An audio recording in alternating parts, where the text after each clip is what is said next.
Starting recording. Nítido. Vamos a empezar. Ahora sí. Saludos, mi gente. Bienvenidos a otro episodio de Radio Independencia. Como siempre con ustedes, Andrés González Verdecía y Adriana Gutiérrez Colón. Adriana, ¿qué es la que hay? Hola, Oepa, saludos a todo el mundo. Saludos, Andrés. ¿Todo bien?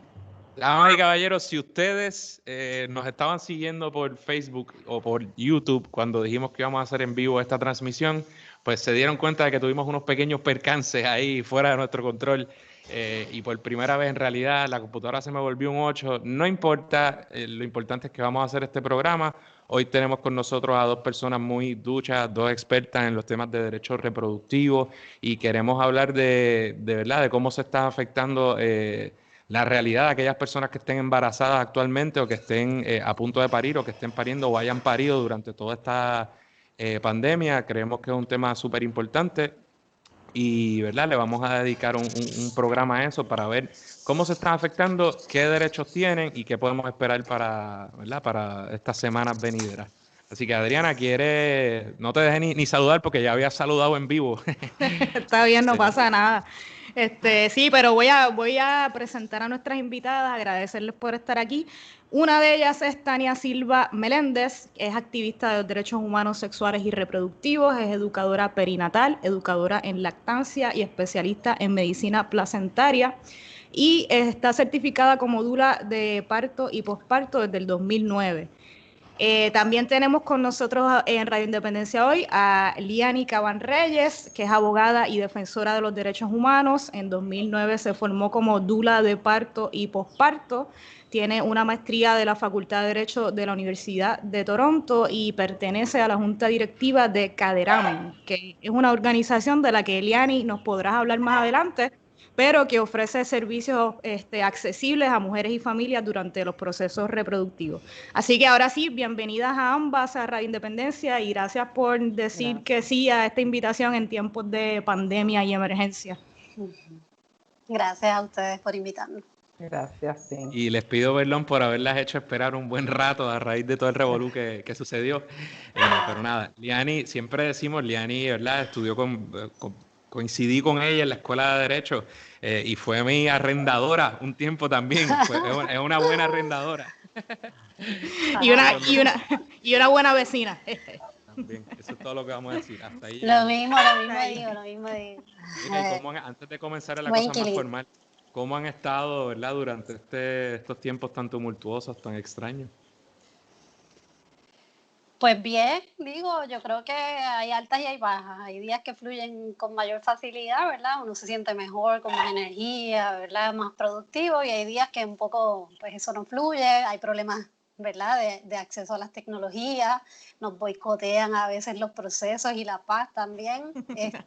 Así que, pues, sí, un reto. Todos los días a veces se sienten similares, pero también distintos porque pues, el cuerpo se manifiesta también diferente. Así que nada, tratando de trabajar, ¿verdad? De forma remota, que es algo nuevo para todas.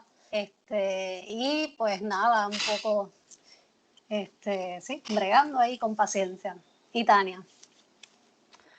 Pues igual, yo tengo 2 niños pequeños. Por suerte tengo un marido que está asumiendo todas las tareas domésticas de crianza y de enseñanza, mientras yo continúo trabajando por suerte. Y pues desde ahora me voy excusando por si hay algún caos relacionado a la niñez en el hogar. Súper. ¿Qué edades tienen? Yo tengo una niña y cumple 3 años mañana, así que hoy estuvimos preparando un bizcocho, mi esposo y yo. Sí, prácticamente todo el día, así que mañana le montaremos un vacilón. No pensé que íbamos a celebrar los 3 años de esa forma aquí, ¿verdad? Encerrados, pero haremos el party igual. Sí, pues ellos tienen 4 y 6 y creo que la de 4 va a cumplir los 5 ahora en junio, todavía medio encerrados y pues nada, sobreviviendo un día a la vez. Así mismo, bueno, pues vamos allá, Adriana. Vamos a lo que vinimos. Ok, bueno, esto es un programa que podemos hablar de muchísimas cosas, podemos hablar de derechos sexuales y reproductivos que abarcan muchísimos derechos, podemos hablar del embarazo, de la gestación, del parto, de la pandemia. Ok, pero este programa lo hicimos, me parece, para traerlo al contexto de los embarazos, los partos, pospartos en este periodo de crisis y emergencia salubrista. Pero antes de ver cómo esta emergencia ha afectado a estas personas gestantes o a esta población en particular, yo no sé si ustedes están de acuerdo con que empecemos un poquito por lo más general y hablar cómo ustedes definirían los derechos sexuales y reproductivos en una forma bastante sencilla para todas las personas que están escuchando este programa. Pues derechos son derechos humanos y son derechos, ¿verdad?, reconocidos a nivel internacional y tienen que ver con la mera existencia, ¿verdad? Y específicamente son derechos que a lo que aluden es a que todos y todas tenemos autonomía sobre nuestros cuerpos y sobre nuestros procesos reproductivos y también, ¿verdad?, sobre nuestra sexualidad.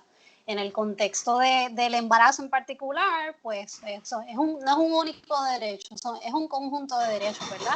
Es derecho al consentimiento informado, es derecho a elegir dónde parir, es derecho a elegir con quién parir, es derecho a elegir cómo parir, ¿verdad? Y tener un entendimiento sobre cada una de las intervenciones que se hacen, ¿verdad?, o que se pudiesen hacer en el proceso del embarazo, del parto y también del posparto. Entender de qué se trata cada una de las intervenciones, qué alternativas hay disponibles, ¿verdad? Y también se trata del rechazo al tratamiento. Y eso podemos estar un día también hablando sobre la doctrina del consentimiento informado en el contexto también del rechazo al tratamiento médico y cómo las personas gestantes no dejan de tener derechos, ¿verdad?, por estar embarazadas y tampoco por estar pasando por una pandemia. Pero yo creo que para resumir y un poco para facilitar el entendimiento, la comprensión, tiene que ver con la autonomía que todos tenemos, la autonomía de decidir qué yo hago con mi cuerpo, ¿verdad? Y en estos días, Tania, ¿verdad? si quieres abundar. Sí, seguro, Tania. Todo tuyo. Yo creo que lo has resumido bastante bien, ¿verdad? Estamos en unos tiempos ciertamente, ¿cómo decimos? Muy particulares y muy distintos, ¿verdad? Pero no por eso, ¿verdad? Las personas que estamos gestando y pariendo dejamos de tener derechos y dejamos de tener esa autonomía sobre nuestros procesos y nuestros cuerpos, ¿verdad? Entonces, en estos días se ha traído mucho a la discusión esta situación porque, pues, los hospitales lo único que están haciendo es atender a gente con COVID y a personas pariendo en perfecta salud, en su mayoría, ¿verdad? Que ese es otro tema, eso es otro tema que ha traído la pandemia, ¿verdad? Porque seguimos teniendo niños y pariendo mujeres sanas y personas sanas y bebés sanos en lugares llenos de enfermos, ¿verdad? ¿Qué otras opciones existen en otros países que no hemos acogido? Porque todavía no se ha dado esa integración a un cuidado integral y a que las mujeres tengan realmente acceso a distintas maneras de parir, ¿verdad? Y un acceso genuino, ¿verdad? No solamente decir yo quiero parir aquí o allá, sino poder pagarlo, poder saber que existe, poder saber cuán seguro es, ¿verdad? Y de eso que me imagino que abundaremos más ahorita. Bueno, Sí, ajá. no, Suma, que no, es que quería un poco seguirlo a raíz de la contestación de Tania, ¿verdad? Y darle un poco de seguimiento. ¿Qué otras formas, además de, ¿verdad?, de ir al hospital a parir? Pues ciertamente uno escucha, mi esposa parió hace 3 años y hay una serie de alternativas disponibles que uno puede evaluar y que muchas personas optan por ellas, ya sea parir en su hogar o otro tipo de partos en agua, ¿verdad?, más allá de que sea su hogar. ¿Cómo se da eso en Puerto Rico? ¿Es muy común? ¿Cómo es esa realidad en Puerto Rico? Pues la realidad en Puerto Rico es que el 99% de las mujeres paren en escenarios hospitalarios. Cada vez más mujeres buscan otras opciones como el parto en la casa, por parteras principalmente. Hay un solo obstetra que también hace partos en el hogar ahora mismo, En Puerto Rico, pero uno solo. uno solo. Puede que yo he sabido de algunos médicos de familias que también si conocen a la familia, ¿verdad? Se tiran el parto en la casa también, pero es lo mínimo. Realmente, principalmente las personas que asisten partos en el hogar son parteras. Parteras profesionales, ¿verdad? Parteras certificadas profesionales y enfermeras parteras, ¿verdad? Eso Que no es lo mismo que una dula. pues a Voy a nosotros no. aprovechar, ¿verdad? Porque los mismos obstetras, ¿verdad? No saben la diferencia entre una partera, comadrona, midwife en inglés, en comparación con una dula, ¿verdad? Las parteras tienen competencias clínicas y asisten el parto, un parto de una persona que está en perfecta salud, que ha tenido un embarazo bajo riesgo, ¿verdad? Y que es una persona perfectamente saludable, ¿verdad? Y hasta ahí llega su límite de práctica. Los obstetras son cirujanos y los obstetras deberían, ¿verdad?, atender partos de alto riesgo o, ¿verdad?, o los partos quirúrgicos, que son las cesáreas, que son las competencias que ellos tienen. Las dulas ofrecemos apoyo físico, emocional, educativo, ¿verdad?, prenatalmente, acompañamiento durante el parto y acompañamiento en el posparto, ¿verdad? Y no hacemos nada de manejo clínico, no hacemos chequeos vaginales, no tomamos presión, no medimos el útero, no hacemos nada. Todo nuestro trabajo es un trabajo psicosocial principalmente y de apoyo físico, emocional, ¿verdad? Y también educativo sobre todo. Así que no Y por asistimos tanto, partos, Tania, y por tanto acompañamos a trabajan las en el hogar. familias en sus procesos. Por lo tanto, exacto, las dulas trabajamos tanto en partos hospitalarios como en partos en el hogar.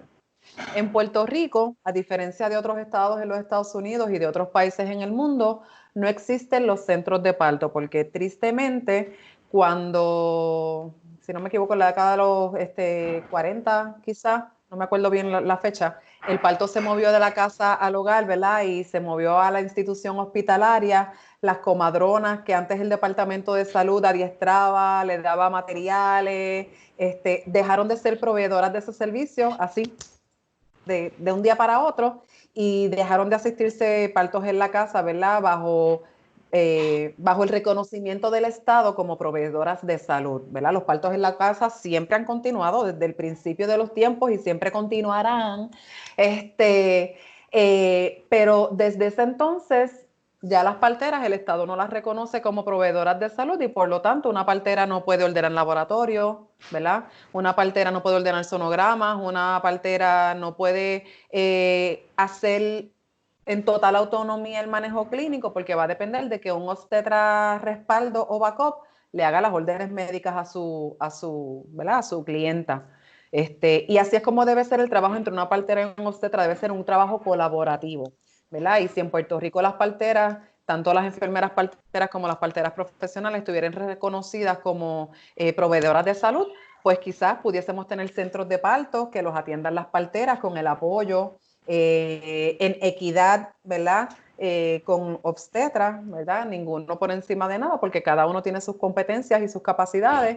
Y tener otra opción para las mujeres que no sea, que es un in-between entre el parto en la casa y el parto hospitalario, para ir en un centro de parto con todas las libertades que se tienen en un centro de parto, y con todas las garantías, ¿verdad?, idealmente, de que se practique basado en evidencia. Yo tengo una pregunta. Al presente, solamente los ginecólogos obstetras pueden realizar o atender partos en el hogar. O las parteras, una dula puede atender un parto y eso no es una práctica ilegal, o sea, eso es completamente legal que una partera, una dula atienda un parto, un parto en un hogar. Las dulas no atienden parto, las dulas Okay. acompañan el proceso. Okay. Quien atiende el parto es la partera. Y la Si partera quieres sí contestar, podría. Liane. Ajá. Sí, sí. Bueno, Tania un poco tocó eso por ahí. La regulación de la partería no existe en Puerto Rico, ¿verdad? Ha habido intentos en el pasado de regular la partería que se han caído por distintas razones, entre ellas por una fuerte oposición de distintas entidades, ¿verdad? Hay mucha preocupación sobre la práctica de la partería ¿verdad? Y es el miedo que están. Ahora mismo se habla mucho de que no es seguro, ¿verdad? De lo más que se escucha, ha salido mucho en la prensa, ¿verdad? Yo creo que estamos aquí en parte hablando sobre esto precisamente por la cobertura, y voy ahora a la pregunta de Adriana, pero por la cobertura que hemos visto en prensa escrita y en prensa televisiva, ¿verdad? Sobre los partos en el hogar, las parteras, las obstetras y las preocupaciones legítimas de las gestantes por la incertidumbre que hay y por el desconocimiento sobre los protocolos hospitalarios, ¿verdad? Y si van a poder o no gozar de determinado derecho, del acompañamiento, de la lactancia, del alojamiento conjunto. A tu pregunta, Adriana, en Puerto Rico las parteras pueden practicar porque no hay una prohibición. No están reguladas, pero tampoco hay una prohibición. Así que están como practicando fuera de un marco legal, ¿verdad? Pero no hay una prohibición. En Estados Unidos, más de un 30 estados tiene regulación, ¿verdad? Es legal para las parteras practicar y están reguladas. Entonces, hay un puñado de estados en donde se prohíbe la práctica de la partería y otro puñado de estados en donde, como Puerto Rico, ni una cosa no hay ni una la prohibición, otra. ni lo uno ni lo otro. Eso tiene unas consecuencias, ¿verdad? Ahora mismo las consecuencias pueden ser, primero, que están en el anonimato un poco, que la gente no confía mucho porque quizás hay mucho desconocimiento de esa información, porque no hay acceso, que es lo que menciona Tania, no hay equidad en el acceso a los servicios de las parteras, porque en la medida que el Estado no las reconozca como profesionales de la salud, las aseguradoras tampoco cubren los servicios y por lo tanto tiene que salir del bolsillo de cada una de las familias poder costear estos gastos que en comparación con si tú tuvieras un plan médico, ¿verdad? O si pudieras ir a un hospital del Estado, pues no tienes que pagar por esos costos. Así que uno de los reclamos principales es que para mí, uno de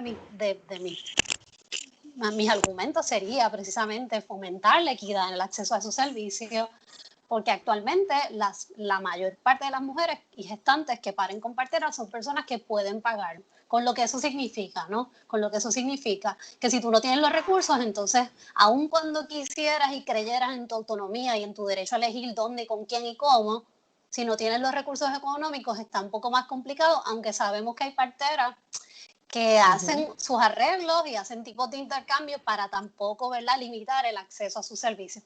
A tu pregunta, los obstetras practican en hospital, las parteras practican en el hogar, fuera de un marco legal. Nosotros, y qué buena esa distinción entre, ¿verdad? Que aclaremos esa distinción entre la dula y la partera. En el caso ¿verdad? Mi esposa y yo, cuando ella parió, pues ella tenía una dula a su lado y durante todo el proceso. Y en realidad fue buenísimo porque sí, ahora parió en un hospital, pero ella rompe fuente y desde el momento en que rompió fuente hasta el momento en que parió finalmente de parto natural pasaron 20 horas.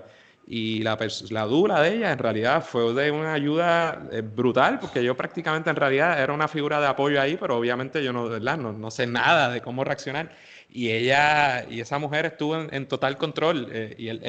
La relación que tuvo ella con el obstetra, ¿verdad? Con el obstetra fue muy buena, a tal punto que nosotros a veces por el miedo pasaba tanto tiempo, ¿verdad? Que uno, ¿verdad? Y mi esposa, eso era un proceso tan difícil, que uno no sabía, la mente de uno dice, diablo, pues cesárea, sáquenlo, porque, ¿verdad? Lo que sea, porque es complicado. Y ellos, el propio doctor, pero ella todo el tiempo cool and calm. O sea que es algo que yo le recomiendo a todo el mundo brutalmente. De verdad que en nuestro caso fue excelente.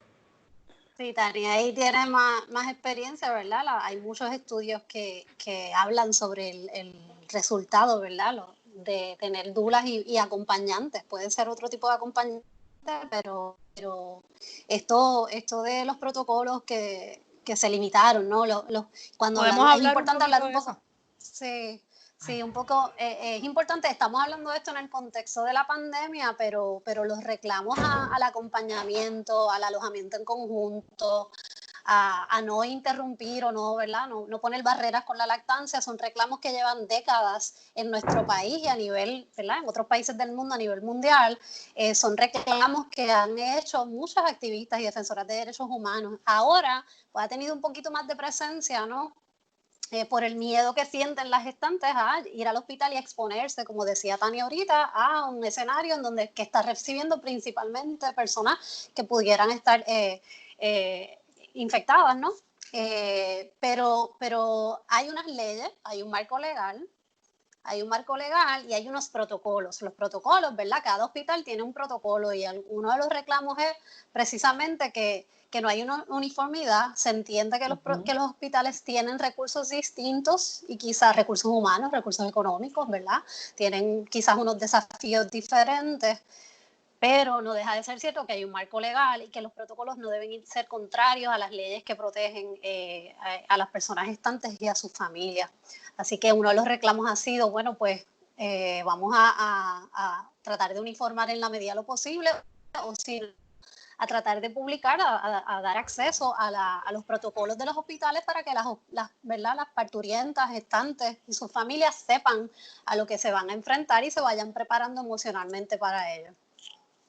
Pues, sí, como estabas diciendo, ¿verdad? Esto de la pandemia, pues estos protocolos que se han estado llevando a cabo a nivel internacional, yo creo que ha habido unas recomendaciones, por ejemplo, de la OMS o de otras entidades internacionales de cómo los hospitales, qué protocolos deben llevar a cabo, ¿verdad? O qué derechos se deben proteger, yo no sé, yo lo que quiero saber es si en Puerto Rico se están llevando a cabo estas consideraciones o estos reclamos que se están tratando de impulsar a nivel internacional, si eso se está haciendo en Puerto Rico o qué derechos, si algunos, se están violando con la aprobación de estos nuevos protocolos para atender a los embarazos y los partos en los tiempos de COVID. Por ejemplo, Pues he leído en la prensa lo del acompañamiento. Se ha prohibido en algunos casos que las mujeres estén acompañadas, que esto es un derecho ya cobijado por ley, ¿no? Entre otros, yo no sé si ustedes quieren abundar. Sí, claro, pues en un principio, pues ciertamente no había quizás mucha información ¿verdad? Sobre el virus y en el contexto del embarazo, porque era nuevo para todos y todas. Sin embargo, en la medida en que empezaron a emitir unas recomendaciones, hubo unas dudas sobre si se estaban en efecto acogiendo o no. Tania, yo estoy segura que nos puede hablar un poquito más de eso. Yo puedo hablar un poco más de lo que establece la ley y de lo que sabemos porque se ha publicado, ¿verdad? Y porque nos han llegado comentarios de familias y de personas gestantes que dicen, mira, aquí están permitiendo, en este otro contexto me dijeron que no, aquí se me permitió esto. Así que tenemos información.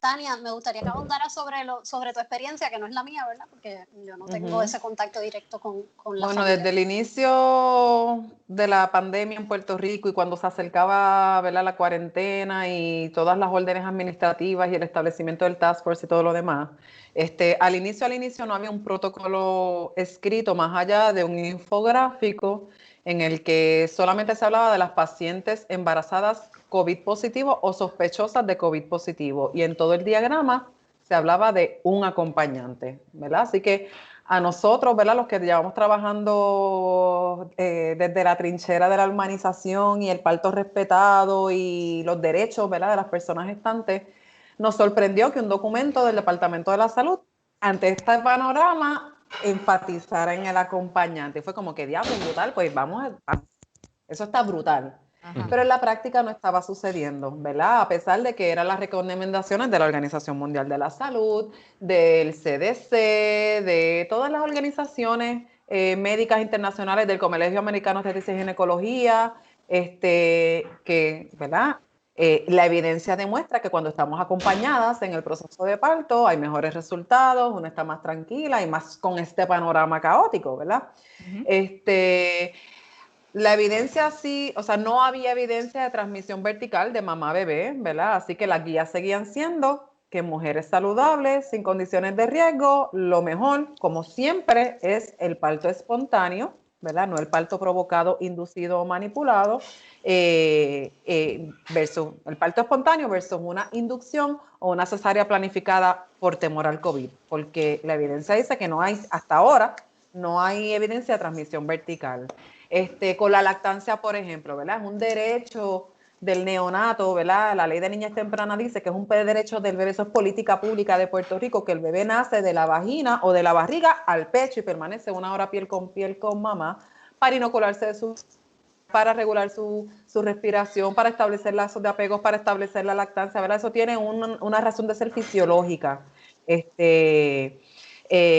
Y también, ¿verdad?, los organismos internacionales coincidían en que se debe respetar la hora dorada, como le llaman algunos profesionales, ¿verdad?, y que se debe alentar la lactancia, sobre todo en crisis y en pandemia, ¿verdad? Lo más seguro y lo que más va a proteger el sistema inmunológico de un niño ante una amenaza viral como esta es la lactancia, ¿verdad? Tanto en madres negativos como en madres positivos. En madres positivas se recomendaba la separación de mamá y bebé y que mamá ofreciese la leche extraída, ofrecida por otro cuidador, ¿verdad? Pero aún así todos los organismos en su lenguaje hablaban de visto caso a caso y tomando en consideración siempre el deseo de la madre. O sea, que aunque a mí un hospital me diga, no, tenemos que separarlo porque va a ser lo más seguro para tu bebé, porque, ok, fabuloso, gracias por tu consejo, pero yo quiero lactar a mi bebé desde el pecho, ¿verdad? Y lo voy a hacer de manera higiénica. También todos esos protocolos y todas esas recomendaciones recomendaban el lavado de manos antes y después, lavado de pecho antes y después, lactar con mascarilla, separación de 6 pies igual, con una cortina, ¿verdad?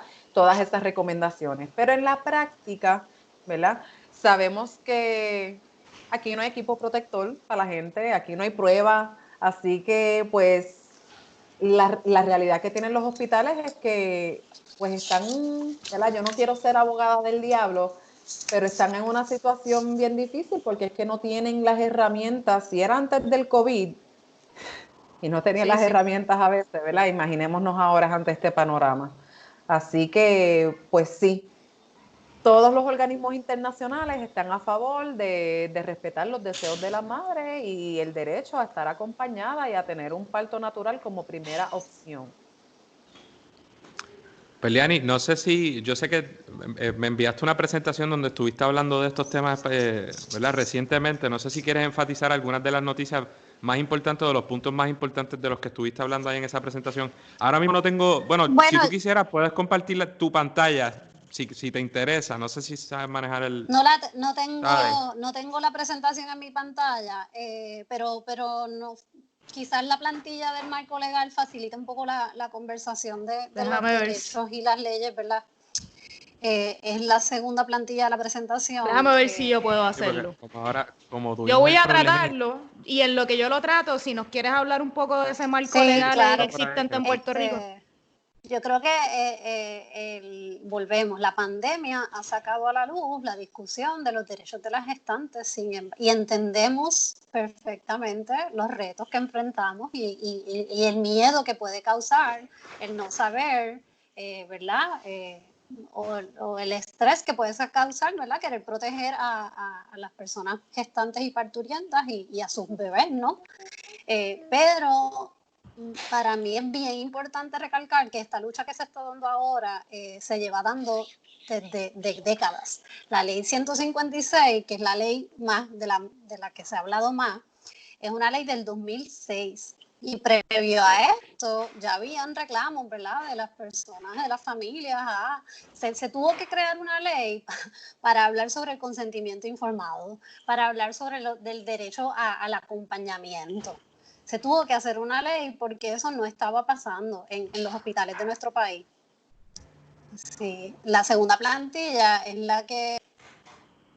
Ahí hay un cronograma, ¿verdad? Una ilustración para los que nos están escuchando que tiene por año en orden, ¿verdad? Las distintas leyes sobre las cuales estamos hablando. Primero la ley 194, que es la Carta de Derechos y Responsabilidades del Paciente, que también habla sobre el consentimiento informado, ¿verdad? Y el rechazo a tratamiento médico. Está la ley 79 del 2004 para prohibir el suministro de sucedáneos de leche materna, que esto es algo sobre lo que también se está hablando ahora y se hablaba antes, y el derecho, ¿verdad?, que tienen una recién parida a decir, no, yo quiero lactancia exclusiva, por ejemplo, yo no quiero que tú le des fórmula sin mi consentimiento. Volvemos. Siempre está el derecho de todas las gestantes a tener una cesárea, a darle fórmula, a parir en el hospital y a tener todas las intervenciones que así lo desee, ¿verdad? Estamos hablando de que estas leyes protegen en aquellas instancias en donde, por ejemplo, tú no quieras que se le dé fórmula o algún tipo de sustituto de la leche materna a tu bebé, a menos que tú consientas, ¿verdad? La ley, en el 2006 se creó la ley 156 del 2006, que se enmendó posteriormente, que es la ley de acompañamiento durante el trabajo de parto, nacimiento y posparto en Puerto Rico, que establece derechos a ser informada, a ser tratada con respeto, al parto natural como primera alternativa, a ser informada sobre la evolución de su parto, a estar acompañada por personas, ¿verdad?, de su elección y de su confianza, a no ser intimidada y a tener a su hijo o hija en su habitación, que es lo que le llamamos el alojamiento en común. Esta ley, aunque se ha hablado recientemente ha salido mucho en la prensa y en las redes sociales, establece que la Oficina de la Procuradora de las Mujeres, ¿verdad?, puede recibir las quejas que tengan las familias y las personas parturientas para establecer una queja, y tiene también la potestad de establecer y multar a los hospitales que no, ¿verdad?, que violenten esta ley. Ahora mismo yo sé que ha habido esfuerzos por parte de la Oficina de la Procuradora, lo han comentado también en otros seminarios que han dado al respecto, sobre que ha habido unas comunicaciones con esa oficina y que están intentando también comunicarse con el Departamento de Salud y con la Oficina de la Gobernadora para precisamente recordar a las instituciones que hay una ley que protege y que ellas, ¿verdad?, que esa oficina tiene la encomienda de recibir y atender las quejas, y también la facultad para multar de forma, ¿verdad?, tiene unas cuantías que pueden multar a los hospitales. También tenemos la ley 93, ya Tania habló un poquito sobre esa ley que establece la política pública, ¿verdad?, para el desarrollo y la implantación de política pública para la niñez temprana. Y tenemos también la ley 200 en el 2016, que enmienda la ley 156 de acompañamiento. Establece también, para darle por ejemplo, fuerza, sí, eso se hizo para darle fuerza porque pues seguía no cumpliéndose el derecho, ¿verdad? Entonces en esa enmienda fue que se establecieron las multas y un poco el reglamento para tratar de hacerla cumplir. Y también establece que el Departamento de Salud tenía la encomienda de crear unos afiches, digamos, con una información sobre los derechos que cobijan a las gestantes y colocarlos en todas aquellas oficinas y espacios en donde atienden a personas gestantes. Yo no sé, Tania, si tú has tenido la oportunidad de ver ese afiche en los distintos hospitales y en las oficinas. Antes no se veía, no sé recientemente si tienes la experiencia, si lo has visto. Pues en algunos hospitales sí están, a pesar que esos mismos hospitales donde están los afiches colgados, hemos tenido, ¿verdad?, experiencias de violaciones de derechos. Pero hay muchos otros hospitales que ni conocen la ley, ni conocen, ¿verdad?, que se supone que el Departamento de Salud les dé un afiche y que tengan ese afiche ahí colgado. Nosotros, ¿verdad?, en la organización con la que colaboramos, hemos estado, antes de este revolú, ofreciendo orientaciones al personal de los hospitales, sala de parto, enfermería, etcétera. ¿Puedes mencionar el nombre de la organización? Caderamen, a través de su programa Separe, que ofrece servicios a personas gestantes, ¿verdad?, servicios comunitarios, psicosociales, multidisciplinarios. Y pues estábamos orientando a los hospitales acerca de esta ley y de qué pudiera ser una violación de derechos de esta ley. Y en todos tuvimos que dejar afiches porque no tenían afiches, ¿verdad? Unos afiches que con el apoyo. ¿Y cómo es la reacción de los hospitales y de los médicos en general, particularmente de los obstetras, cuando vienen con ustedes? ¿Están abiertos o lo ven como que ahí vienen? Bueno, esa pues mentalidad, tristemente en estas orientaciones principalmente había enfermeros de sala de parto, o había trabajadores sociales, algunos empleados de recursos humanos, pero obstetras no había casi.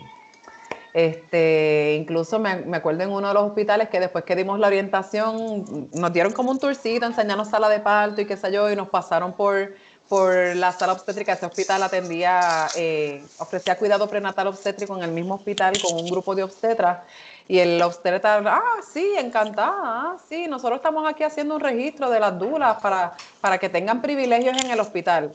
Y justo habíamos acabado de orientar sobre que eso no es lo que dice la ley. La ley dice que una persona tiene derecho a estar acompañada por la persona que le dé la gana, si sea un payaso. O sea, yo no necesito un privilegio de un hospital para poder acompañar a una persona gestante porque ella me eligió a mí. Yo no soy empleada del hospital, a mí no me contrata el hospital, yo soy como si fuese, en términos prácticos, su hermana, su esposo, su tía, yo soy una acompañante más. Exacto. Entonces hay una preocupación de estas dulas guerrilleras que van un poquito más allá de su práctica o que hacen cosas que no son apropiadas. Pues mira, hay unos mecanismos para, pues esa dula guerrillera, no la dejan entrar más, pero restringir el acceso a una dula o a un acompañante porque no tenga privilegios con hospital, pues eso no es lo que dice la ley. Eso no es lo que dice la ley. Así que pues hay resistencia, como tú dijiste, tu obstetra, el obstetra que ustedes contrataron, yo trabajo con un montón de obstetras que me daría hasta una cerveza con ellos de tan cool que son. Y que son súper a fuego y que van a todas con la familia y con la mujer y que practican basados en evidencia y que piden consentimiento y que valoran el trabajo que nosotros hacemos, porque a diferencia de un obstetra o de una enfermera que está atendiendo a 10 mujeres en sala de parto, la dula está todo el tiempo ofreciendo apoyo físico y emocional, todo el tiempo, ¿verdad? Así que realmente somos o sea, le facilitamos el trabajo a todo el mundo, sobre todo a la persona gestante. Y un poco eso es bien importante porque en este contexto particular de la pandemia, donde vemos, creo que ayer salió, ¿verdad?, en un medio que había un hospital que iba a despedir a una gran cantidad de sus empleados. Sabemos que, como dijo Tania ahorita, los hospitales no estaban quizás bien, ¿verdad?, carecían de recursos antes de la pandemia y ahora carecen más de recursos. Así que un poco como que ese apoyo que le puede dar una dula, no se justifica, ¿verdad?, que no se permita entrar, ¿verdad?, por muchas razones, pero particularmente si hay una necesidad brutal de recursos humanos y hay pocos recursos humanos, pues lo ideal es que se le permita a las dulas, ¿verdad?, dar ese acompañamiento, y lo están haciendo. Hay que decir que por distintas razones, supongo yo, la verdad es que aun cuando en un principio hubo una críticas, ¿verdad?, sobre los protocolos que eran contrarios a las leyes y a las recomendaciones, en la medida en que ha seguido la discusión pública, quizás por la misma discusión pública y por reclamos de distintas organizaciones y de abogados y defensores de derechos, lo cierto es que cada vez más, por lo menos públicamente, los hospitales dicen, mira, sí, aceptamos un acompañante. Yo quería un poquito hablarle que aunque hay las leyes existen, la ley 156, la ley 79, la ley 200 que enmienda la 156, la Carta de Derechos y Responsabilidades del Paciente, existe el marco legal. Lo que yo creo que hay es mucho desconocimiento sobre que las leyes están, y también mucho desconocimiento sobre cómo yo hago valer mi derecho, a dónde voy, por dónde empiezo, qué yo necesito, qué documento tengo que llenar, qué información yo tengo que proveer, a quién llamo, en qué orden ya, ¿verdad?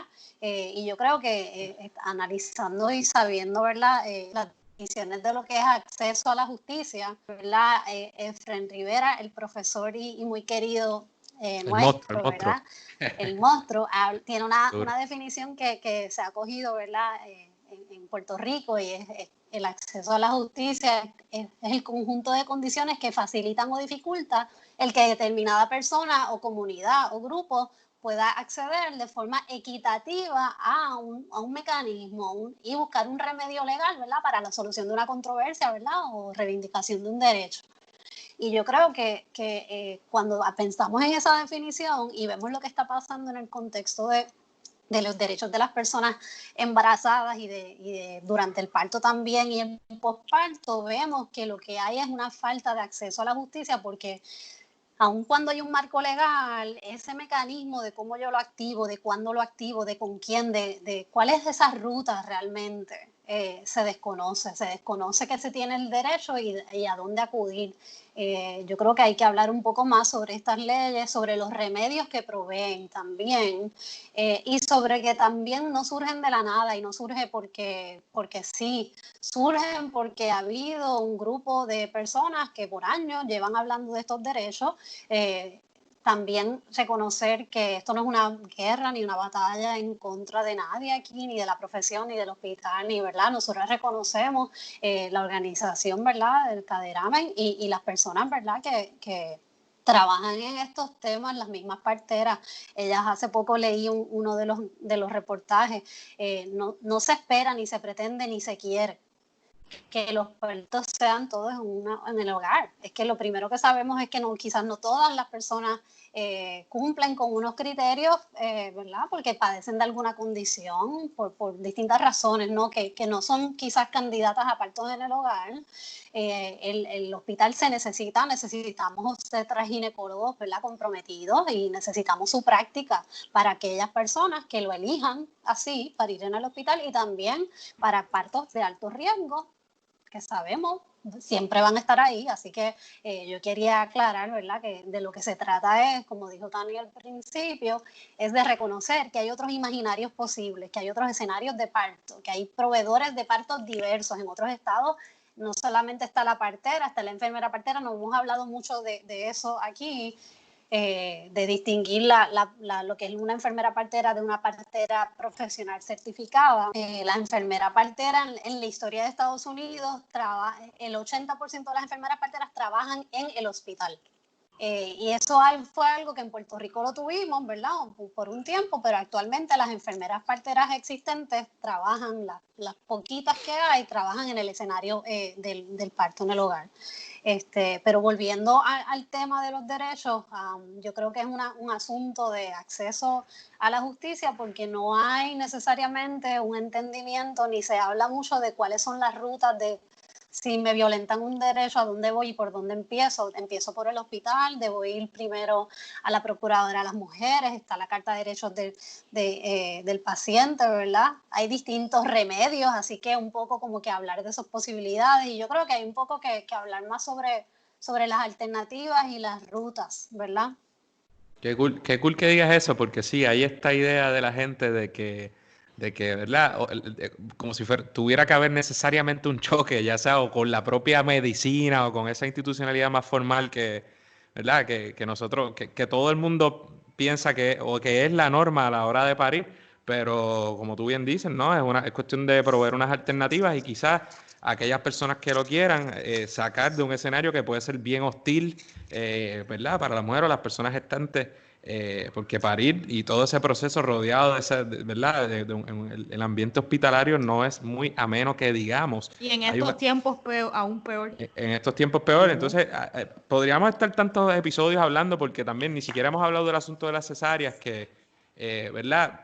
Puede haber, a mí no es que me conste, porque yo no tengo los números, ¿no? Pero ciertamente uno puede pensar que podría haber teóricamente un incentivo económico para, pues mira, es más fácil, ven tal día. Yo te induzco el parto y lo sacamos, te cobro más. O sea que también hay un problema del capitalismo, ¿no? De cuando se utiliza la salud para solamente con ánimos de lucro. Y está bien cool que todo esto, que estas alternativas, ¿verdad? Yo quisiera que se convirtieran en mainstream. No todo el mundo tiene que utilizarlas, pero por lo menos creo que tenemos la responsabilidad de conocerlas. Eso. Y Sí, en sí, ese eso, sentido, mainstream en el sentido de que sepamos que existen esas opciones. Ajá. Y eso es un poco, ¿verdad? Cuando tú hablas de las cesáreas y de las inducciones, o sea, yo a veces cuando empezó, obviamente yo siendo dula, pues tengo en mis círculos sociales y redes sociales un chorro de dulas y parteras que son panas, y cuando empezó esta controversia de no, el parto en el hospital es el lugar más seguro, y, ¿verdad? Este discurso proteccionista a sus gremios, porque es que pues lo puedo entender también. Yo me preguntaba, ok, está bien, ellos hablan en base a la evidencia que proveen sus gremios y las guías de sus gremios, ¿verdad? Que a lo mejor usan una fuente, ¿verdad? Para seguir esas guías, ¿no? Unas fuentes particulares que no son las mismas que están disponibles en todo el lado. Los países con mejores tasas de salud e indicadores materno-infantil, los partos y nacimientos son principalmente atendidos por parteras y enfermeras parteras, ¿verdad? Eso es lo que dice la evidencia. Entonces, en vez de estar pensando en que esto es, qué es lo mejor, no, lo mejor es lo que sea mejor para mí. Si para mí yo me siento más segura pariendo en mi casa, pues yo paro en mi casa y debo tener el acceso a eso. Y si yo como más segura me siento pariendo en el hospital, pues yo voy y paro al hospital, ¿verdad? Pero lo que hay que traer a la discusión es por qué cada vez más las mujeres no quieren parir en el hospital, por qué tienen tanto miedo a que las violenten, a terminar en una cesárea innecesaria. En Puerto Rico para el 2018 la tasa era un 45.7% de cesáreas en mujeres bajo riesgo, mujeres en perfecta salud. Porque la mitad de las mujeres en este país pare por cesárea. Nuestros cuerpos caribeños no están atrofiados para nada. O sea, ¿qué es lo que está haciendo que tengamos esas tasas? Las tasas de prematurez, las tasas de morbilidad, ¿verdad? Y enfermedad. Tenemos que hablar de qué cambios hay que hacer en la atención de salud materno-infantil para que tengamos mejores indicadores y que para la mujer no sea un estresor ir a parir a un hospital, ¿verdad? Y no estoy hablando de este contexto de la pandemia, porque esto es así desde antes. A mí cuando me llaman, muchas veces me dicen, no, yo quiero una dula para que me defienda. Diantre, yo tengo que aclararle que no es mi proceso, que yo no puedo ser su abogada de ahí, porque si yo la defiendo, tranquilamente me botan de la sala de parto, ¿verdad? Quien le toca defenderse es ella y su acompañante, su pareja, su mamá, quien sea que la acompañe, que no sea yo, ¿verdad? Yo la puedo educar y darle las herramientas para que ella pueda tomar decisiones informadas, porque tristemente la discusión para el consentimiento informado muchas veces no se da, ¿verdad? Entonces tiene que estar... ¿verdad? Hay una necesidad bien grande de educación para que podamos apoderarnos de nuestros procesos, pero es que no solamente depende de las mujeres, siempre se habla, ¿no? Que las mujeres se tienen que educar, es que las mujeres no deben ser violentadas, punto. Aunque yo sea una mujer con nada de educación, ni que sepa que una inducción no es lo mejor para mi embarazo bajo riesgo y que lo mejor es esperar un parto espontáneo, ¿verdad? Debería ser la norma de la atención para todas las mujeres, independientemente de su capacidad económica, independientemente de su educación, de su acceso a información, etcétera, ¿verdad? Y eso es lo que quizás deberíamos estar discutiendo, no cuál es el mejor lugar para parir, sino qué podemos hacer para que el lugar que la mayoría de las mujeres escogen en este país, que es el hospital, sea más seguro para las mujeres, para las personas gestantes, sus familias y sus hijos, ¿verdad? Esa es la discusión que a mí me gustaría que tuviésemos y que nos integráramos, ¿verdad? Todos los profesionales que atendemos, ¿verdad? Y sobre todo los que estamos en la primera línea de defensa, porque la verdad es la verdad. Tras María, tras los terremotos, cuando todos los tetras no se conseguían, quienes iban a donde las mujeres, a los refugios y a los lugares y a sus casas, somos las trabajadoras comunitarias, que somos las dulas, las parteras, trabajadoras sociales, ¿verdad? Etcétera. Así que tenemos mucho que aportar a la discusión, ¿verdad? Y yo creo que es importante aprovechar, ¿verdad? Quizás este no es el mejor momento, pero quizás también lo es. Y traer la discusión de un modelo integrado de cuidado, ¿verdad? En donde trabajemos todos por el bienestar de las mujeres y de los niños y las personas gestantes, ¿verdad? Pues nítido, yo creo que ya llevamos 48 minutos casi. Yo creo que es un buen momento para ir cerrando. A mí no sé si Adriana quiere alguna otra pregunta, pero antes de irnos sí me gustaría que nos dijeran cómo uno puede contactarla. Liani, yo tengo aquí que tú eres, ¿verdad? Dula de parto y posparto desde 2009. Tú eres partera, Tania. Sí. ¿Cómo aquellas personas No, yo soy dula. Ah, verdad. Pero, Acuérdate que no es lo mismo. No, yo sí. sé. Pero yo creo que tú dijiste que querías ser partera en algún momento, ¿verdad? Sí, Pero pensé. por Ok, ahora a lo mejor por eso estás Sí. confundida. La La distinción maternidad tenía puso clara, en alto, pero viene no por tenía ahí. clara, era así. Pues cómo uno puede hacer contacto. bueno, yo no estoy, ¿verdad? Yo me certifiqué como dula y en parte lo digo porque pues tengo ese conocimiento, pero yo no ofrezco servicios como dula desde que empecé a trabajar como abogada. Estás Así en que, la práctica de la abogacía. sí, así que nada, soy parte de la Junta, pero sí Tania puede hablar y yo creo que me gustaría aprovechar y cerrar con algunos puntos importantes para mí. Yo creo que se avecinan muchos cambios desde otros espacios. Coordinadora Paz para las Mujeres está dando distintos tipos de adiestramientos a través de sus páginas web y las herramientas que conocemos, ¿verdad? Sobre temas de los derechos de las gestantes y desde otras perspectivas también está la perspectiva, y no hemos hablado mucho de la psicología en todo esto, ¿verdad? De cómo entran esas otras profesionales, pero también están pasando muchas cosas relacionadas a la educación. Ha habido sin duda una mayor incidencia política, ¿verdad? Ha habido unos reclamos que se han publicado a través de las redes sociales, hay una llamada mesa social que también ha levantado algunos de estos planteamientos que hemos hecho hoy. Sin duda hay una mayor representatividad y mayor voz de personas que han tenido partos planificados en el hogar. No sé si han visto una campaña de personas que han tenido partos en el hogar que se les pone hashtag yo paro con partera. También ha sido bonito ver cómo esas personas hablan sobre sus procesos de parto y los documentan, ¿verdad? Y es bonito ver cómo ellas también abogan por esos otros escenarios.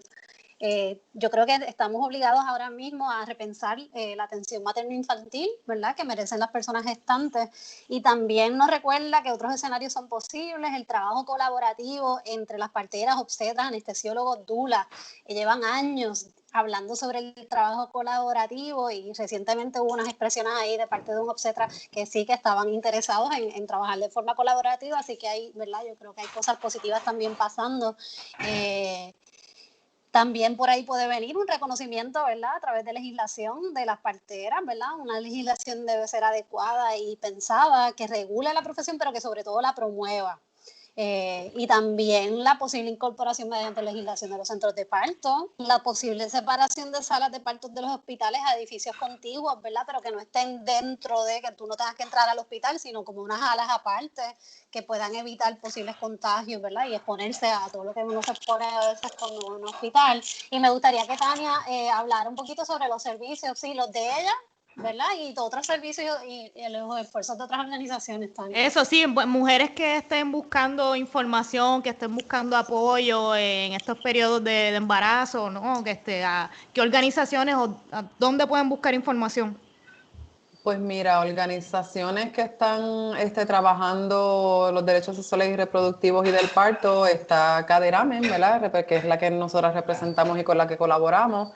Caderamen tiene un programa de llamado Acceso, que también ofrece adiestramientos a profesionales, y tienen programas separados, que es el programa de servicio, ¿verdad? El servicio multidisciplinarios para hombres también, ¿verdad? Porque también se habla mucho de la mujer, pero y los padres y los criadores, ¿verdad?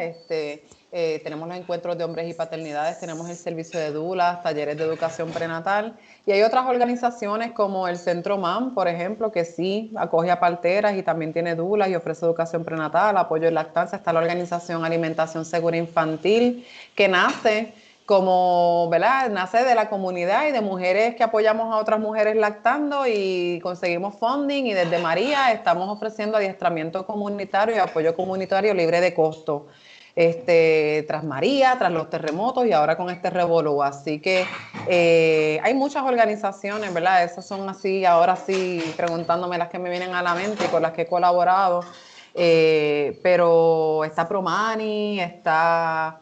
pues hay varias dula organizaciones. Para cada familia también. Una dula para cada familia. Sí, en mi carácter personal, yo también ofrezco servicios privados. Me pueden contactar, buscarme y escribirme por Facebook por Tania Silva Dula. No tengo página. Me resisto un poquito a las redes, porque ya me ocupan demasiado tiempo, y pues me ha servido el word of mouth para mantenerme trabajando. Tarde o temprano. Todos Sí. caemos. Sí, pero también se pueden comunicar en el 787-462-4381. Y finalmente hablar de un instrumento que se desarrolló de la mano del Observatorio de Violencia en la Atención Materno-Infantil, que es para recoger las vivencias precisamente de las personas gestantes, sus parejas, familiares, dulas, personal de apoyo y acompañamiento. Es una herramienta que no es legal, ¿verdad? Es para levantar un poco de datos y experiencias sobre las gestantes, y también poder canalizar recursos, ya sea de apoyo psicológico, por ejemplo.